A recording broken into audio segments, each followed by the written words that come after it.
is a graduate of the Notre Dame Law School. He is the youngest life-tenured Superior Court judge in the history of the state of New Jersey.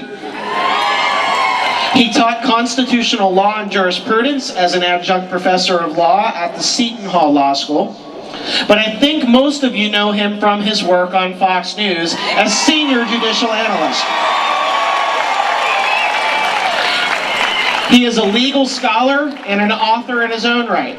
He has written books including Constitutional Chaos, What Happens When the Government Breaks Its Own Laws, and most recently, Dred Scott's Revenge, A Legal History of Race and Freedom in America. It is an honor and a distinct privilege, especially for a group that didn't exist 2 months ago, to be able to get someone like Judge Andrew Napolitano to speak.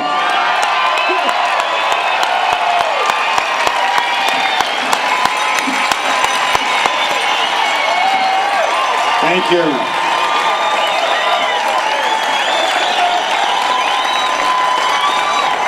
Thank you. God bless you. Hello, Columbus.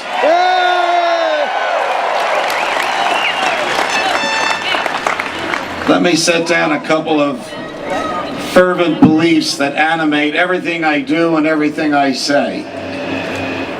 I believe that God created heaven and earth and every single individual on the planet.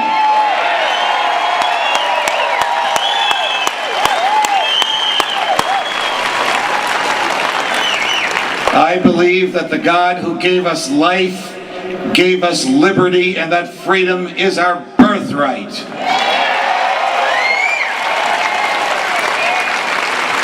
I believe that the states created the federal government and not the other way round.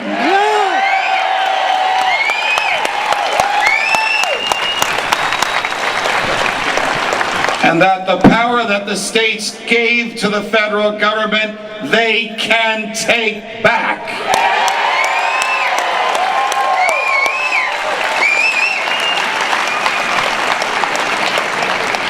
When we were colonists, and the king and the parliament needed money from us, and they always seemed to need money, they devised ingenious ways to tax us.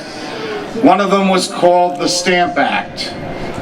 The parliament decreed that every piece of paper that the colonists had in their homes, every book, every document, every deed, every lease, every pamphlet, every poster to be nailed to a tree, had to have the king's stamp on it.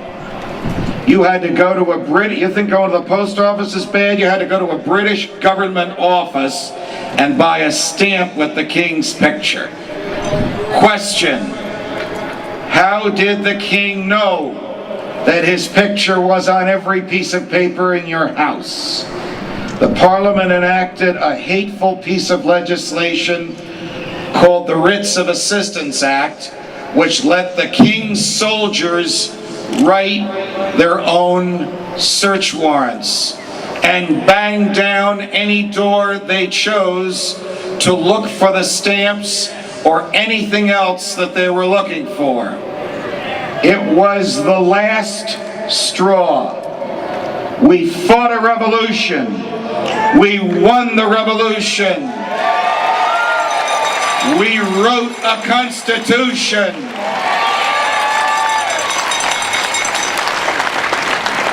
The Constitution doesn't grant power, it keeps the government off our backs.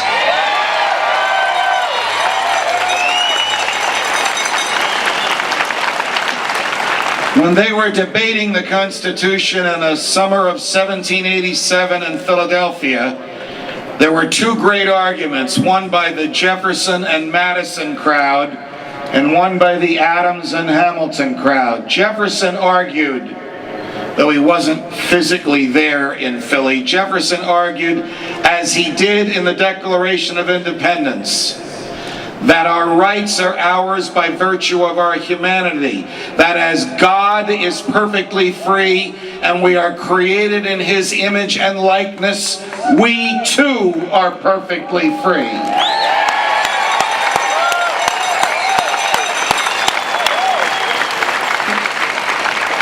The big government crowd, yes, they had them even in those days, argued that you can't have freedom without government, and that government gives us our rights, and therefore government can take them away. This is not an academic argument.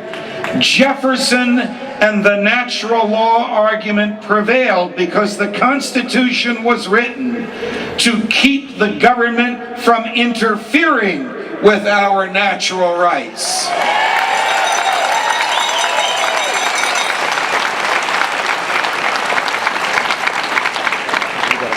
And so, your right to think as you wish, to say what you think, to publish what you say, to travel where you want, to worship as you see fit, to keep and bear arms to defend yourself against a tyranny.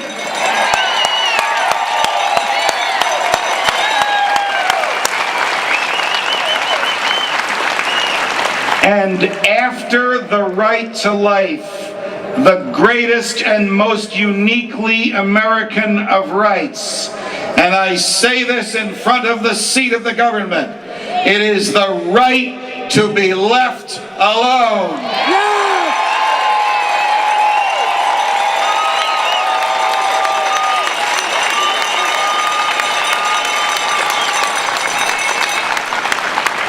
We wrote a constitution to assure that the government would never interfere with these rights. Think about it. If rights come from the government, then the government, by ordinary legislation or presidential decree, can take them away. But if the rights come from our humanity, then unless we violate someone else's natural rights, the government cannot take our rights away.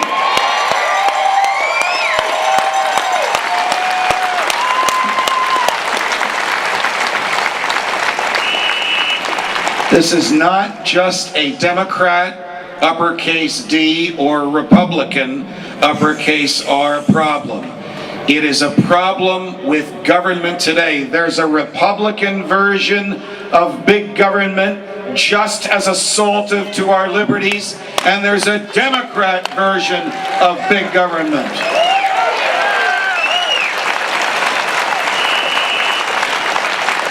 Look, we fought a revolution because the British soldiers could knock on our doors and demand that we house them and demand that we turn over property with them because they could write their own search warrants. In the Patriot Act, the most hateful piece of legislation since the Alien and Sedition Acts, a Republican Congress and a Republican president authorized federal agents to do the unthinkable, to write their own search warrants. And a Republican administration didn't even let members of the House of Representatives read the Patriot Act before they voted on it. Why should the government be able to spy on us? We should be able to spy on them.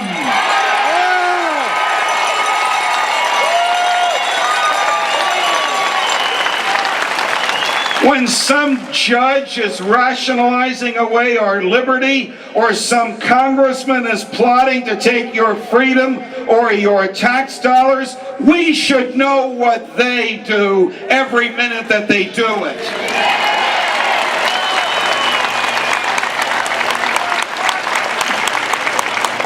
I was speaking to a group of congressmen from a neighboring state. I won't tell you which state it was, but they don't play football there. That leaves just a few.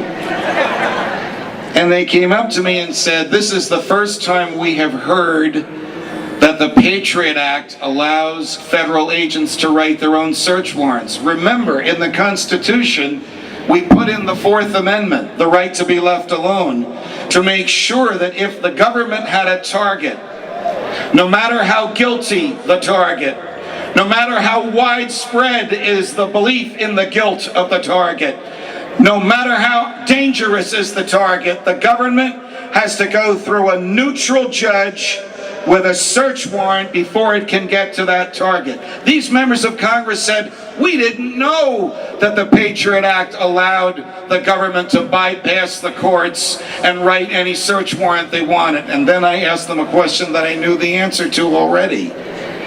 Did you read the Patriot Act before you voted on it? Answer, no. What were you voting on? A summary we received.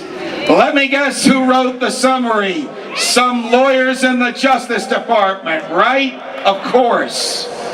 Would you hire anybody to run your business that committed you to a violation of the very reason you were in business if they didn't even read the document by which they were making that commitment? Of course not. The camera is the new gun. There's nothing the government dislikes more than the light of day and cameras recording what the government is doing, whether it's on a street corner or in there or in Washington, D.C. We have the right to know everything that they do and why they do it and when they do it and how they've taken our freedom.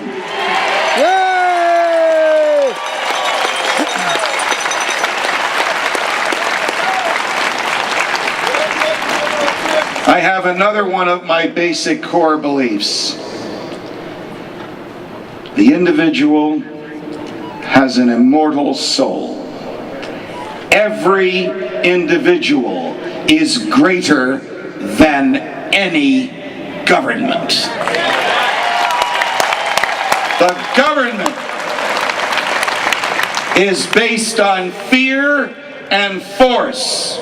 You don't have to take my word for it.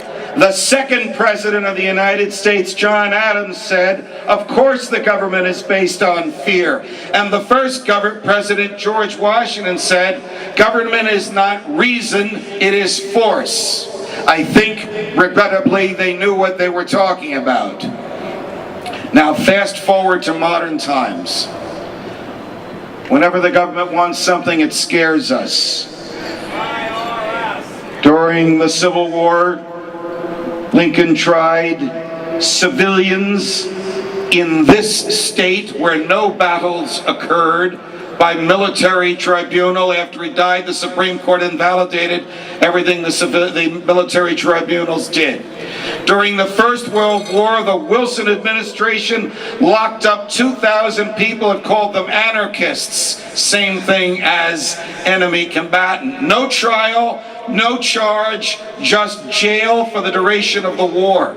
In World War II, FDR locked up 150,000 Japanese Americans, people born in the United States, who got no trial and had no charges, and when the war was over were given $25 and told to go home. And today we have federal agents. You know, I get in arguments with my friends at Fox, and one of them, I don't have to tell you who it is, but it is truly the most irascible person there. And he said to me, you know, you have a problem with Guantanamo Bay, and you have a problem with the Patriot Act.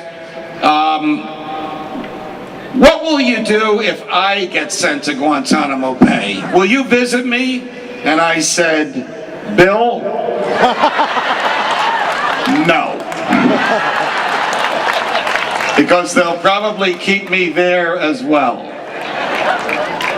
The government likes to say that it has taken an oath to uphold the Constitution. In the years that I was on the bench, it seemed every time government lawyers were in my courtroom, whether the government was prosecuting somebody who was legitimately guilty or whether it was a mistake, or whether someone was suing the government because government doctors or government contractors or government workers made a mistake. The government doesn't come into the courtroom to enforce the Constitution. It comes into the courtroom to evade and avoid it. And that, ladies and gentlemen, must be stopped.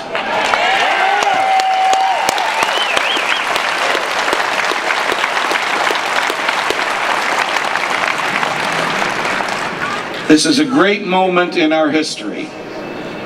crowd of this magnitude on a beautiful day in the boiling sun in the most middle American of great middle American states.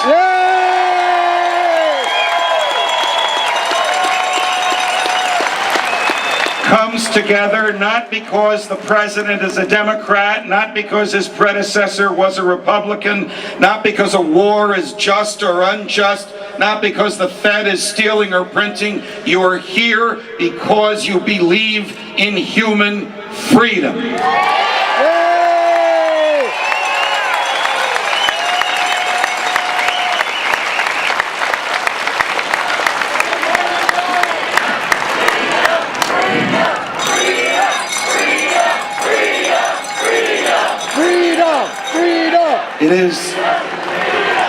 It is the essence of our existence that we should be free. But remember this, the government hates freedom.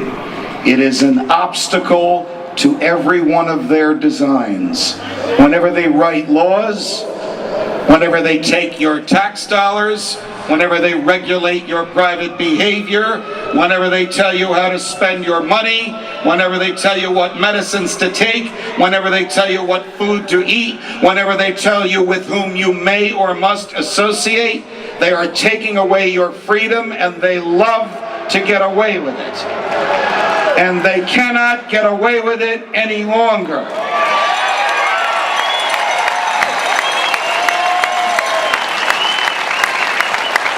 In the long history of the world, very few generations have been granted the role of defending freedom in its maximum hour of danger. This is that moment, and you are that generation, and now is that time to defend our freedoms.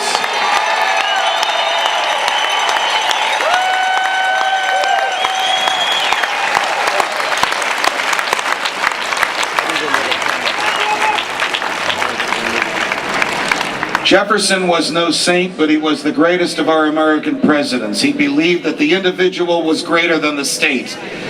He believed that the states were greater than the federal government. And when he wrote that our rights come from our Creator and that our rights are inalienable, he forever wedded the notion of natural rights to the American experience and the American experiment.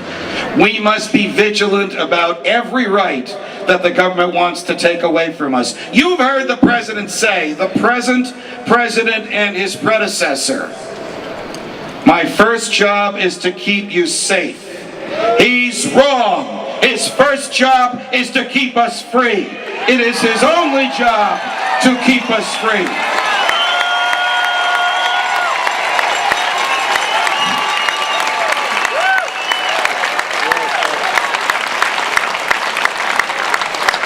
Shortly before he died, Jefferson lamented that in his view of the world, it was in the natural order of things for government to grow and freedom to be diminished. How ardently he wished that that wouldn't happen. And in order to prevent it from happening, he had a very simple remedy, which one of my predecessors articulated a few minutes ago. Here it is. When the people fear the government, that is tyranny. When the government fears the people, that is liberty. God bless you, my friends. Thank you. God bless you. God bless America. Goodbye, Columbus.